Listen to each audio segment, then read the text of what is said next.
अस्सलाम वालेकुम dear students, I hope you are fine. Welcome to psychology with Muqaddas and psyche seeker. और जैसे कि आप जानते हैं, साइकी सीकर हमारा दूसरा नया प्रोजेक्ट है, नया चैनल, जिस पर हम साइकोलॉजिकल कॉन्सेप्ट्स जो हैं वो शेयर करेंगे। साइकोलॉजिकल कॉन्सेप्ट्स को इजी वे में अंडरस्टैंड करने की कोशिश करेंगे। यूनिक वीडियोज़ होंगी। आई होप कि आप यू लाइक दैट। और जैसे कि आप इस चैनल से सीख रहे हैं, वैसे ही आप उस चैनल से भी सीखेंगे इंशाल्लाह। And let's learn together, let's grow in this field together and let's discover this field together. So today we are going to discuss about trauma and stress related disorders. और जो साइकी सीकर चैनल है उसका आपको link जो है description में भी मिल जाएगा और कमेंट सेक्शन में मिल जाएगा। आप उससे डायरेक्ट जो है वहाँ से जाकर उस कम्युनिटी को ज्वाइन कर सकते हैं। So thank you so much for your support, for your cooperation. And today's we are going to discuss trauma and stress related disorders. Lesson number 21 है ये। और इसमें जैसे कि ट्रॉमा नाम से ही आपको अंदाज़ा हो रहा है कि सदमा जो होता है या फिर स्ट्रेस, बहुत ज़्यादा टेंस होना, बहुत ज़्यादा वरीड होना, तो उससे रिलेटेड डिसऑर्डर्स होते हैं, साइकोलॉजिकल डिसऑर्डर्स होते हैं। उनको हम आज डिस्कवर करेंगे, उसका ओवरव्यू देखेंगे। इसमें जो एक्स्ट्रा ऑर्डिनरी जो स्ट्रेस होता है, यानी कि गैर मामूली स्ट्रेस है या ट्रॉमा है, वो किस तरह से रोल प्ले कर रहा होता है आपके साइकोलॉजिकल डिसऑर्डर्स में, और किस तरह से आपको साइकोलॉजिकल डिसऑर्डर्स की तरफ लेकर जा रहा होता है, आज हम वो डिस्कवर करेंगे। सो स्ट्रेस है, स्ट्रेस में टू कंपोनेंट्स होते हैं स्ट्रेस के, जिसमें स्ट्रेसर है और स्ट्रेस रिस्पॉन्स होता है। स्ट्रेसर क्या होता है? स्ट्रेसर कोई भी इवेंट हो सकता है, कोई भी सिचुएशन आपकी लाइफ में इस तरह की जो कि आपको स्ट्रेस क्रिएट करे, जो कि स्ट्रेस का सबब बने, दैट इज़ स्ट्रेसर। और स्ट्रेस रिस्पॉन्स क्या होता है कि आपका रिएक्शन क्या था टुवर्ड्स द स्ट्रेसर, यानी जो स्ट्रेसर आया है आपकी लाइफ में, कोई इस तरह की सिचुएशन जो स्ट्रेस को कॉज कर रही है, स्ट्रेस का सबब बन रही है, तो वो उस पर आपका रिएक्शन क्या था, उस पर आपका रिस्पॉन्स क्या था। और अगर जितना ही आपका रिस्पॉन्स जो है वो इंटेंस लेवल का होता है, इट मीन्स कि वो आपको साइकोलॉजिकल डिसऑर्डर्स की तरफ लेकर जा रहा होता है। तो वो हम देखेंगे किस तरह से आपको ये डिसऑर्डर हो जाते हैं। इसमें कुछ ब्रेन के एरियाज़ इन्वॉल्व होते हैं, कुछ फिजियोलॉजिकल चेंजेस होती हैं आपकी स्ट्रेस की कंडीशन में। ब्रेन के एरियाज़ में हाइपोथैलेमस है, इसके अलावा कुछ न्यूरोट्रांसमीटर्स आपके ब्रेन में रिलीज़ होते हैं। एंड देन हमारा जो एक सिस्टम है, जो नर्वस सिस्टम है, वो भी रोल प्ले कर रहा होता है। तो ऑटोनोमिक नर्वस सिस्टम है, जिसमें हमारे पास टू टाइप्स हैं इसकी, sympathetic nervous system, parasympathetic nervous system. Sympathetic nervous system में हम फाइट एंड फ्लाइट की कंडीशन में होते हैं, जिसमें कोई भी थ्रेट अगर आपको आता है, कोई डेंजरस सिचुएशन है, तो उसको आपने फेस करना है। आपकी फिजियोलॉजिकल चेंजेस होते हैं, आपकी हार्ट बीट इंक्रीज़ हो जाती है, आपका जो ब्रीदिंग पैटर्न है वो चेंज हो जाता है। सो आप उस सिचुएशन से बचने के लिए, यानी आप में फ़ाइट यानी फेस करना है सिचुएशन को, या फिर फ्लाइट आपने उसको भागना है, उसको अवॉइड करना है। जैसे कि आप सपोज़ कि आप किसी फॉरेस्ट में जाते हैं, सो जंगल में आपको कोई बियर नज़र आता है, और उस सिचुएशन में आप क्या करेंगे, वहाँ से ऑब्वियसली आप उसको फेस नहीं कर सकते, आपके पास कोई टूल्स नहीं है या आपके पास कोई हथियार नहीं है, तो आप उसको मतलब उससे भागने की कोशिश करेंगे। फ़्लाइट के लिए आप रेडी होंगे। तो फ्लाइट के लिए मींस आपके जो ऑटोनॉमिक नर्वस सिस्टम है, सिंपैथेटिक नर्वस सिस्टम है, वो ऑन हो जाएगा, और जो कि आपको हेल्प आउट करेगा। आपकी हार्ट बीट इंक्रीज़ होगी, आप में इतनी एनर्जी आएगी कि आप उसमें ज़्यादा जो तेज़ हैं वो भाग सकें। सो ये एक नेचुरल सिस्टम है हमारी बॉडी का, और नेचुरली ये वर्क करता है, और इनवॉलंटरी होता है, यानी इस पर आपका कोई कंट्रोल नहीं है। तो ये एक सेविंग मैकेनिज़्म भी है कि आप लाइफ सेवर है एक आपका। अगर ये पॉजिटिव अगर हम इसको देखें तो पैरासिम्पैथेटिक नर्वस सिस्टम्स, यानी आपकी जो सिंपैथेटिक नर्वस सिस्टम की सिचुएशन थी वो सबसाइड हो चुकी है, वो गुजर चुकी है, और अब आप नॉर्मल की तरफ आ रहे हैं, नॉर्मल हो रहे हैं, यानी आपकी हार्ट बीट नॉर्मल हो रही है। जैसे आप जो बियर आपने देखा, आप वहाँ पर भागे, और उसके बाद जब आप भागे हैं, बहुत तेज़ भागे हैं, तो आप उससे बच गए हैं। और उसके बाद जब आप सेफ इन्वायरमेंट में हैं, तो आपकी जो हार्ट बीट है वो भी नॉर्मल होना शुरू हो गई है, और बाकी सारी कंडीशंस जो हैं वो नॉर्मल होना शुरू हो गई है। That is parasympathetic mode. And then endocrine glands क्या होते हैं? एंडोक्राइन ग्लैंड्स भी काम कर रहे हैं, रोल प्ले कर रहे होते हैं स्ट्रेस में, जिसमें आप ये भी एक हमारा नेचुरल सिस्टम है, लाइफ सेवर सिस्टम है, जो कि हमें हेल्प आउट कर रहा होता है। जैसे ही आप स्ट्रेस की सिचुएशन में होते हैं, तो कुछ ग्लैंड्स जो हैं वो कॉर्टिसोल रिलीज़ करते हैं, जो कि आपको स्ट्रेस में हेल्प आउट करता है कि आप स्ट्रेस को किस तरह से मैनेज कर सकते हैं। और अगर बहुत ज़्यादा आप क्रॉनिक स्ट्रेस में हैं और लॉन्ग टर्म स्ट्रेस में हैं, तो अगर ये रिलीज़ जो होता है, कॉर्टिसोल रिलीज़ होता है, इसके कुछ साइड इफ़ेक्ट्स हो सकते हैं। अगर बहुत ज़्यादा क्वांटिटी में ये रिलीज़ हो रहा है तो साइड इफ़ेक्ट्स में जो आपकी फिजियोलॉजिकल जो फिज़िकल आपके जो ऑर्गन्स हैं उस पर भी ये इफ़ेक्ट करेंगे, और जिससे आपको दूसरी डिसीज़ हो सकती हैं, आपको डायबिटीज़ हो सकती हैं, या फिर बीपी हो सकता है, बीपी लेवल इंक्रीज़ हो सकता है, या फिर आपको कॉर्नरी डिसीज़ हो सकती है। तो इस तरह से जो क्रॉनिक स्ट्रेस है या लॉन्ग टर्म स्ट्रेस है वो बहुत ज़्यादा रोल प्ले कर रहा होता है आपकी दूसरी डिसीज़ में, ना कि सिर्फ साइकोलॉजिकल डिसऑर्डर्स में।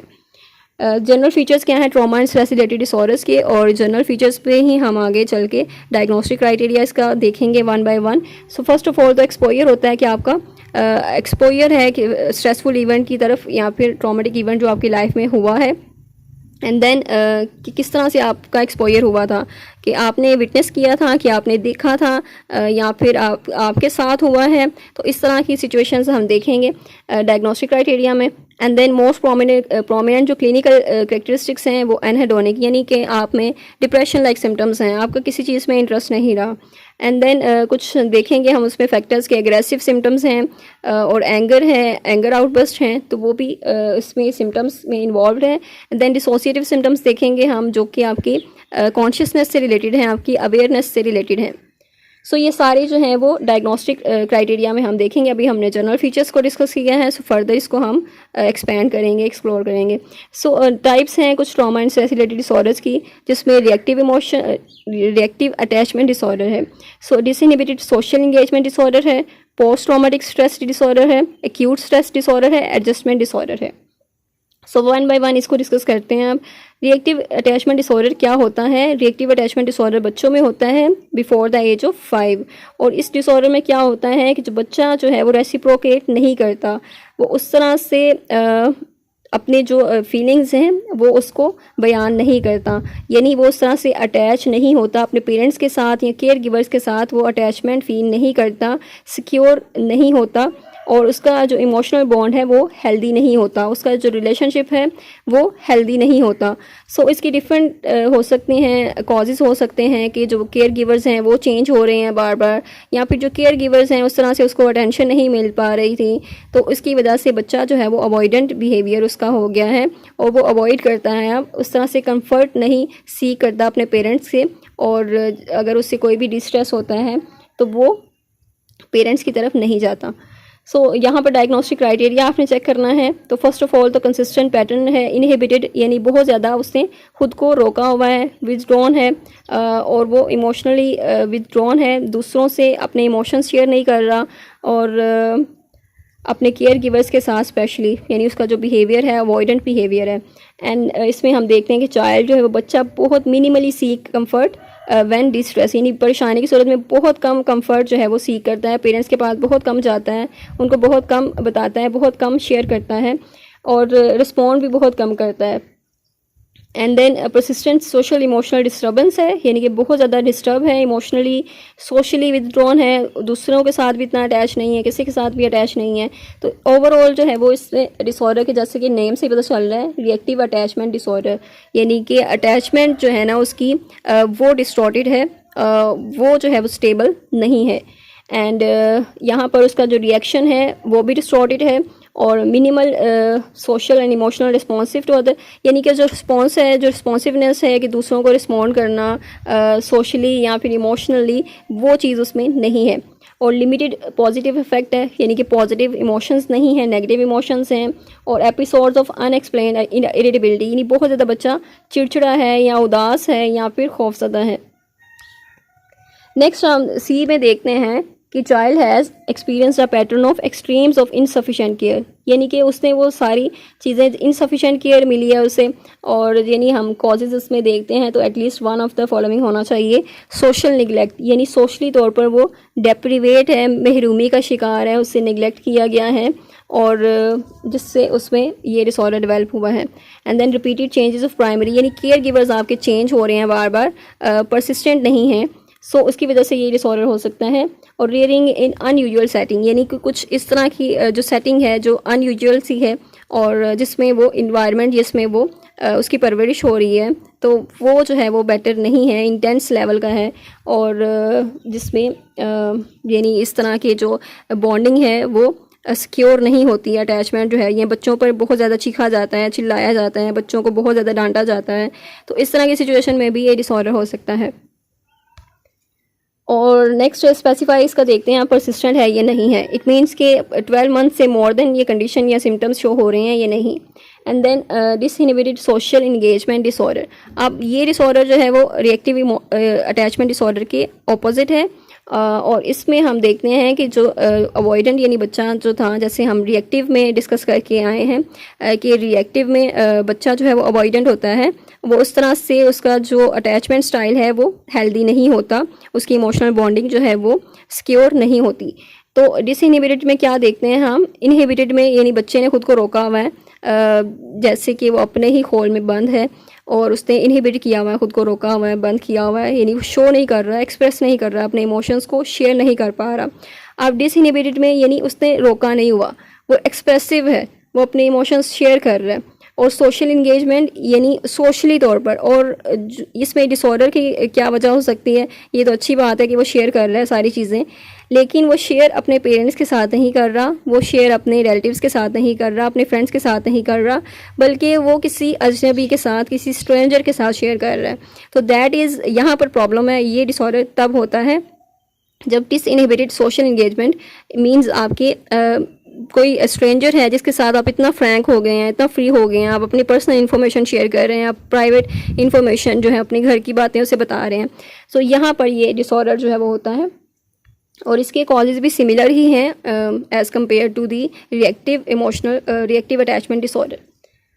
इसमें हम डायग्नोस्टिक क्राइटेरिया आप देखें कि बच्चा जो है वो अप्रोच करता है या इंटरेक्ट करता है अनफेमिलियर पर्सनस के साथ या एडल्ट्स के साथ, यानी अनफेमिलियर जिसको वो पहचानता ही नहीं है, जिसको वो जानता ही नहीं है, जो स्ट्रेंजर है उसके लिए, तो उसके साथ इतना फ्रैंक होना, इतना फ्री हो जाना, और यानी उसके साथ सारी चीज़ें शेयर करना, अपने इमोशंस शेयर करना, अपनी बातें बताना उसे।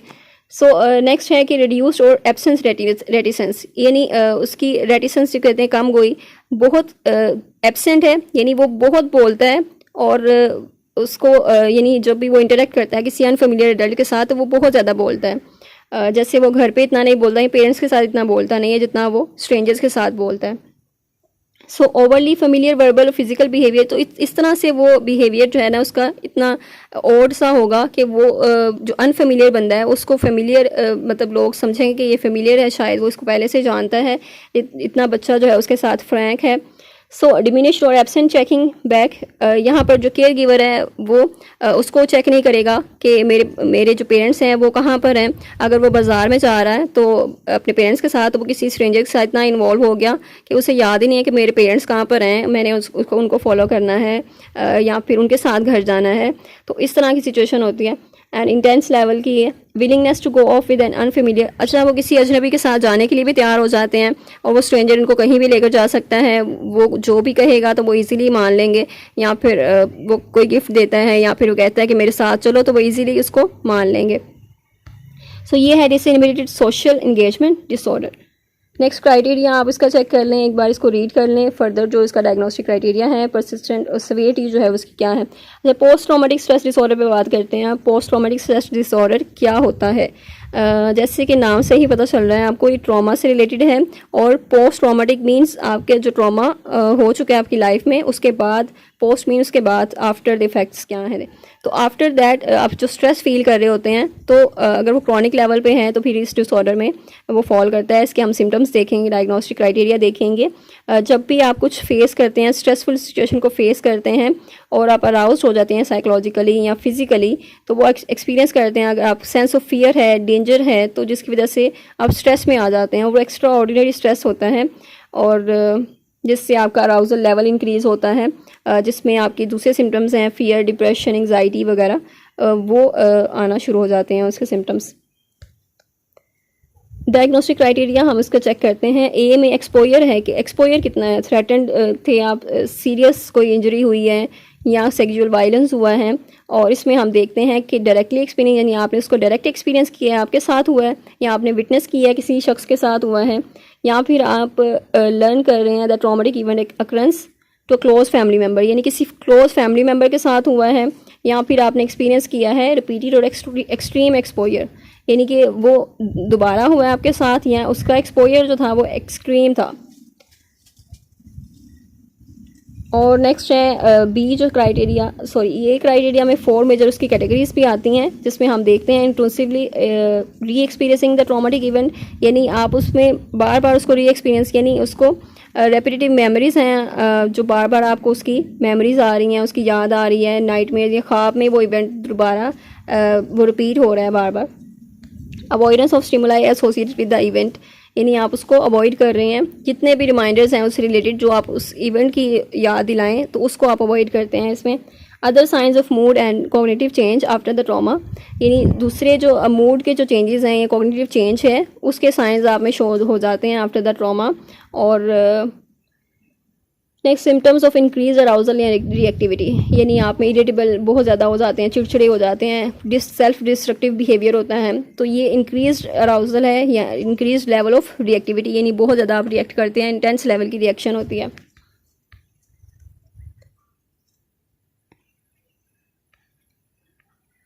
और नेक्स्ट है इसका क्राइटेरिया, बी क्राइटेरिया है जिसमें वन ऑफ द फॉलोइंग आपने देखना है सिम्टम्स को। रिकरेंट इनवॉलंट्री, यानी आपका कोई कंट्रोल नहीं है इस पर और वो बार बार वो उसकी मेमोरीज आ रही हैं ट्रॉमेटिक इवेंट की। And then recurrent distressing dreams, यानी कि वो ड्रीम्स उस तरह के आ रहे हैं यानी कंटेंट वो वाला शो हो रहा है वो उस इवेंट के बारे में। फिर डिसोसिएटिव रिएक्शंस हैं, फ्लैशबैक्स आ रहे हैं बार बार उसके अचानक से मतलब याद आना। और इंटेंस प्रोलॉन्ग साइकोलॉजिकल डिस्ट्रेस, यानी बहुत ज़्यादा आप स्ट्रेस में चले जाते हैं, प्रोलॉन्ग्ड होता है और इंटेंस लेवल का होता है। फिर फिजियोलॉजिकल रिएक्शंस भी होते हैं कुछ और उन क्यूज़ की तरफ, यानी जो भी आपको वो क्यूज़ मिलते हैं जो इस इवेंट की याद दिलाएं आपको, तो देन आपके फिजियोलॉजिकल चेंजेस दोबारा वहीं होना स्टार्ट हो जाते हैं जो ट्रॉमा में थे। सो सी है परसिस्टेंट अवॉइडेंस ऑफ स्टिमुलाई, यानी आप उसको अवॉइड करने की कोशिश करते हैं। अवॉइडेंस और efforts to avoid distressing memories, यानी आप उसको कोशिश करते हैं आप उसको अवॉइड करें। या avoidance of efforts to avoid external reminders, यानी जो एक्सटर्नल रिमाइंडर्स भी हैं, यानी इवन के कुछ लोग हैं या कोई प्लेस है जो सराउंडिंग है जो आप उस इवेंट की याद दिलाती हैं, तो आप उसको अवॉइड करते हैं, वहाँ पर आप नहीं जाते या उन लोगों से नहीं मिलते। सो नेगेटिव अल्ट्रेशंस हैं कॉग्निशंस में और मूड में, जिसमें inability to remember an important aspect, यानी आप उस ट्रॉमेटिक इवेंट के बारे में कोई चीज़ याद नहीं रख पा रहे या उसको याद नहीं कर पा रहे। देन उसके चेंजेस आते हैं आपके बिलीव्स में या आपके इमोशंस में, कॉग्निशंस में, वो ये होते हैं कि मैं बुरा हूँ या मेरे साथ ये हुआ है और किसी दुनिया में किसी पर यकीन नहीं करना चाहिए, दुनिया बहुत ख़तरनाक है, और इस तरह की नेगेटिव कॉग्निशंस बन जाती हैं, नेगेटिव परसेप्शंस बन जाती हैं। परसिस्टेंट डिसऑर्डर्ड कॉग्निशंस होती हैं और नेगेटिव इमोशनल स्टेट होते हैं, फियर की कंडीशन है, हॉरर है, एंगर है, शेम है। देन डिमिनिश इंटरेस्ट है और फीलिंग्स ऑफ डिटैचमेंट है दूसरों के साथ, या inability to experience positive emotions, यानी पॉजिटिव इमोशंस को एक्सपीरियंस नहीं कर पा रहे। ई क्राइटेरिया में marked alteration in arousal and reactivity, यानी जो आपकी रिएक्शन है या अराउजल है उसमें अल्ट्रेशंस हैं, उसमें चेंजेस आ गए हैं, जो पहले थे आप वो नहीं हैं। आपका बिहेवियर जो है वो इरिटेबल हो गया है, बहुत ज़्यादा चिड़चिड़े हो गए हैं, रेकलेस सेल्फ डिस्ट्रक्टिव बिहेवियर है, खुद को नुकसान पहुंचा रहे हैं। स्टार्टल रिस्पॉन्स है, यानी बहुत ज़्यादा चौंक जाना, थोड़े से वाक़या पे भी, थोड़े से इवेंट पे भी अचानक से चौंक जाना। प्रॉब्लम्स विद कॉन्सेंट्रेशन, यानी कि आप कॉन्सेंट्रेट नहीं कर पा रहे, स्लीप डिस्टर्बेंस है। ड्यूरेशन इसकी क्या है, ड्यूरेशन इसकी मोर देन 1 मंथ होती है, और अगर 3 से 30 डेज़ की ड्यूरेशन है देन वो एक्यूट स्ट्रेस डिसऑर्डर होगा। स्पेसिफाई वेदर में आप इसको देखते हैं कि ये इसमें जो सिम्टम्स हैं वो डीपर्सनलाइजेशन है या डी रियलाइजेशन है। सो ये अवेयरनेस से रिलेटेड है। डीपर्सनलाइजेशन मीन अपने आप के बारे में आप अवेयर नहीं होते, आपको लगता है कि आप ड्रीम लाइक सिचुएशन में हैं, आप कोई ड्रीम देख रहे हैं। डी रियलाइजेशन मीन आप अवेयरनेस नहीं होती आपको अपनी सराउंडिंग के बारे में, आपको लगता है कि ये जहाँ पर भी आप हैं ये अनरियल सिचुएशन है या फिर ये दुनिया अनरियल है। तो इस तरह से डिस्टॉर्टेड जो आपकी कॉग्निशन होती है और आप परसीव करते हैं ड्रीम लाइक सिचुएशन को परसीव करते हैं। डीप पर्सनलाइजेशन में आप पर्सन से रिलेटेड यानी अपने आप से रिलेटेड इसको याद रख सकते हैं कि अक्सर स्टूडेंट्स को ये कॉन्सेप्ट जो है मिक्स हो जाता है कि डीप पर्सनलाइजेशन किससे रिलेटेड है, डी रियलाइजेशन किससे रिलेटेड है। तो आप डीप पर्सनलाइजेशन पर्सन से रख सकते हैं याद इसको। पर्सनलाइजेशन मीन पर्सन से रिलेटेड है कि वो इंसान अपने आप के बारे में अनरियल और सोच रहा है, कि उसे लग रहा है कि वो कोई ड्रीम देख रहा है। और डी रियलाइजेशन में अपनी वर्ल्ड जो उसके इर्द गिर्द की जो सिचुएशन है, जो इन्वायरमेंट है उसका, वो उसको लग रहा है कि वो ड्रीम है, कोई अनरियल है। सो ये इन दोनों में डिफरेंस है। नेक्स्ट है डिलेड एक्सप्रेशन के साथ तो नहीं है, वो हमने चेक करना है। आपका डायग्नोस्टिक क्राइटेरिया फुल जो है वो मीट नहीं कर रहा 6 मंथ के लिए आफ्टर द इवेंट। तो अगर वो 6 मंथ के बाद जो है वो करना वो स्टार्ट होना शुरू हो जाते हैं, उसके जो सिम्टम्स हैं वो शो होना शुरू हो जाते हैं, इट मीन्स कि वो डिलेड एक्सप्रेशन में है, उसका जो एक्सप्रेशन है वो डिलेड हुआ है, देर से हुआ है। और वो फिर हम PTSD को विद डिलेड एक्सप्रेशन के साथ उसको करते हैं, डायग्नोस करते हैं उसको। I hope I made it clear. अगर if you have any confusion, कोई कन्फ्यूजन है आपको, सो आप उसको कमेंट सेक्शन में डिस्कस कर सकते हैं। And do share this video with other students and don't forget to join our both communities so that you get new videos, और आपको न्यू वीडियोस भी मिलती रहें। And let's learn together, let's grow together in this field. Thank you so much. मिलते हैं next video में। Till then take care, अपना बहुत सा ख्याल रखें, दुआओं में याद रखें। अल्लाह हाफिज़।